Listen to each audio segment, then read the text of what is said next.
जय श्री राधे कृष्णा दोस्तों, मैं आपका दोस्त प्रवीण कुमार एक बार फिर उपस्थित हूँ। दोस्तों ये हमारे यहाँ का बुद्धा पार्क क्या जंगली बहुत बड़ा पार्क है। पूरा जंगल चारों साइड बहुत सारी देसी जो औषधियाँ होती हैं हम यहीं से ले जाते हैं एक तरीके से। ये देखिए उधर अर्जुन के वृक्ष खड़े हुए हैं, छोटे छोटे सिरस, बहुत सारे पेड़। तो दोस्तों ये पूरा जंगल है। यहाँ मैं आपको एक विशेष पौधे से अवगत कराऊंगा जिसके कारण जो है एक बार बाबा रामदेव भी जो है आ गए थे उसमें विवादों में, तो उसका नाम ही ऐसा था, उसके बीजों का नाम ऐसा था। तो ये देखिए, आइए मैं आपको दिखाता हूँ दोस्तों, पुत्र जीवक का पौधा, पुत्र जीवा या पुत्र जीवक का पौधा, जिसमें जो है ये देखिए ये लगा हुआ है इसका पौधा पुत्र जीवक का।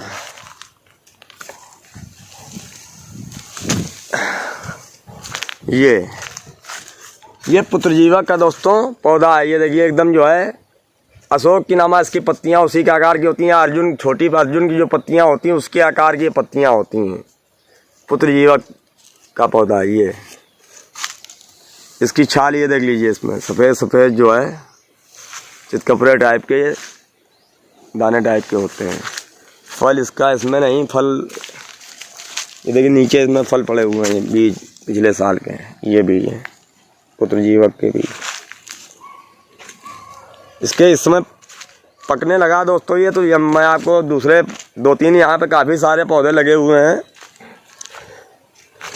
तो मैं आपको इसका दोस्तों जो है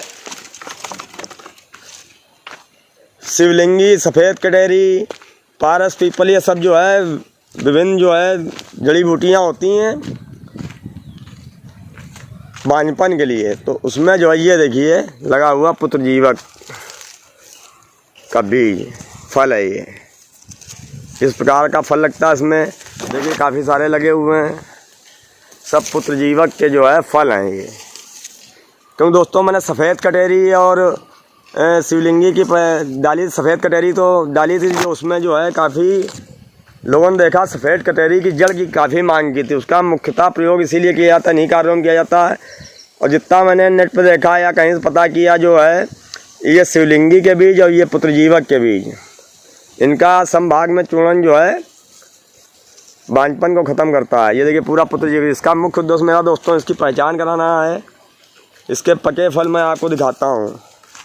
ये देखिए इस समय पकने लगे ना सब फल, तो उस समय जो है पहचान अच्छी तरीके से हो जाती है। ये देखिए इसके फल हैं ये पुत्र जीवक के, ये मिल जाते हैं दोस्तों पतंजलि के। जैसे इसी में विवाद हुआ था, इन्हीं बीजों में इसका नाम पुत्र जीवा या पुत्र जीवा रख दिया गया था, है ही नाम रख क्या दिया गया था उसमें। तो जो है संसद में तक इसकी बात गई थी कि ये पुत्र को प्राप्त करने वाला, जबकि उन्होंने संतति प्राप्त करने वाला होना, संतान, पुत्र या पुत्री का इसका बाबा जी ये कह रहे थे कि जो है पुत्र जीवक जो है नाम इसका इसलिए क्योंकि इसका नाम ही है पुत्र या पुत्री से इसका कोई संबंध नहीं। तो इसी में काफ़ी विवाद हुआ 4-5 साल पहले। तो ये दोस्तों हैं पुत्र जीवक के बीज।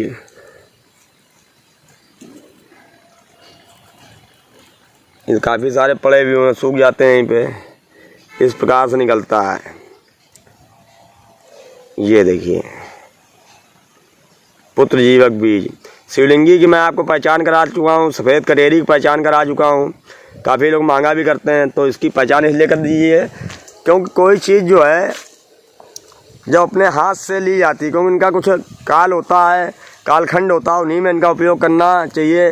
क्योंकि जीवित अवस्था में किसी चीज़ का उपयोग करना ही लाभकारी होता है। वो अगर पुरानी हो गई तो फिर उसका कोई वो नहीं होता। जैसे किसी भी मरी हुई चीज़ को नहीं खाया जाता किसी भी प्रकार से।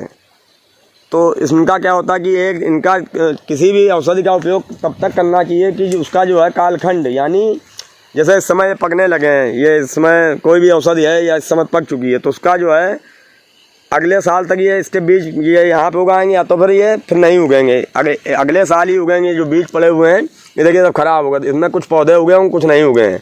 तो जो उगाए हैं उनके अंदर तो गुण आ गए हैं ये, और जो इनका अब क्या उपयोग, इनका कोई उपयोग नहीं एक तरीके से जाए। जो पुराने हो गए हैं, 2-2 साल के पड़े हुए हैं, आपको काफ़ी सालों से पड़े हुए हैं। तो कहने का मतलब मेरा अभिप्राय ये है कि किसी चीज़ को, जैसे इस समय हुआ तो बसंत काल, ये बारिश के समय में ये सब उगना स्टार्ट करेंगे, तो बारिश तक ही इनका सीजन होता है, तभी ये अधिक लाभकारी होते हैं। मान लीजिए 5-6 महीने के 6 महीने के बाद फिर चीज़ उपयोग में नहीं ली जाएगी वाली। तो ताज़ी, तो जब अपने हाथ से हम लोग लेते हैं तो उनका जो है हमें विश्वास होता है, कि विश्वास दोस्तों एक बहुत बड़ी चीज़ होती है। विश्वास के बिना कोई काम नहीं, विश्वास से ही आधी बीमारी ठीक हो जाती है। तो इनका विश्वास तभी आएगा जब इनसे हम डायरेक्ट लेंगे, इनका आशीर्वाद भी रहता है उसमें, क्योंकि पेड़ पौधों के अंदर भी जीवन होता है दोस्तों। तो दोस्तों मैंने आपको पुत्र जीवक पौधे की पहचान कराई आज, आपने इसको अच्छी तरीके से पहचान कर लिया होगा। सफ़ेद कटेरी की मैं पहचान करा चुका हूँ, और जो है शिवलिंगी बीज की मैंने दिखाया था, लेकिन उसकी जो है हरी बेल मुझे आपको दिखानी है। जब वो अबकी में होगी या मुझे मिल जाएगी तो उसका भी मैं पहचान करा दूँगा। तो इस प्रकार दोस्तों ये बांझत्व की समस्या में हो तो आप नेट से कहीं देख लेंगे, लेकिन पेड़ पौधे, मेरा मुख्य उद्देश्य यही है कि मैं आपको पेड़ पौधों की पहचान कराऊँ विभिन्न प्रकार के, और इनको अधिक से अधिक आप लोग सभी लोग लगाएं, क्योंकि बाकी सब पेड़ औषधियाँ गायब होती जा रही हैं, एक तरीके से बहुत कम मात्रा में रह गई हैं। तो इन अपने जो जैव विविधता वाले पौधे, 3 लाखों जड़ी बूटियाँ थी, उनमें बहुत कम मिल पाती हैं, शहरों में तो अभी नहीं मिलती। तो शहरों में जैसे पार्क है, पूरा एक बहुत बड़ा पार्क है, इस समय जो है सफाई हुई है, यहाँ पे आप देख सकते हैं पूरा, ये पूरा जो है सब बरसात में, एक तो कोरोना काल का बंद रहा, और जो है पूरा जंगल हो गया, तो अभी सफाई हुई थी। देखिए यहाँ करी पत्ते लगे हुए हैं, इस प्रकार से छोटे छोटे उगाते हैं, बड़े बड़े भी करी पत्ते लगे हुए हैं। ये देखिए वहाँ पर सब अमलतास, काफ़ी सारे यहाँ मतलब काफ़ी जड़ी बूटियाँ मिल जाती हैं। ये देखिए उसको, ये सफ़ेद, ये देखिए उसकी कटेरी ये वो है, यहाँ देखिए लगी हुई है, ये सफ़ेद कटेरी की दूसरी प्रजाति जिसको ब्रदिला बोलते हैं।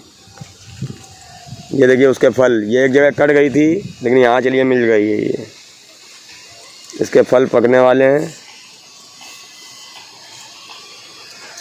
चलिए दोस्तों, इसी के साथ मैं अपनी वाणी को विराम देता हूँ दोस्तों। धन्यवाद। जय हिंद, जय भारत, जय आयुर्वेद।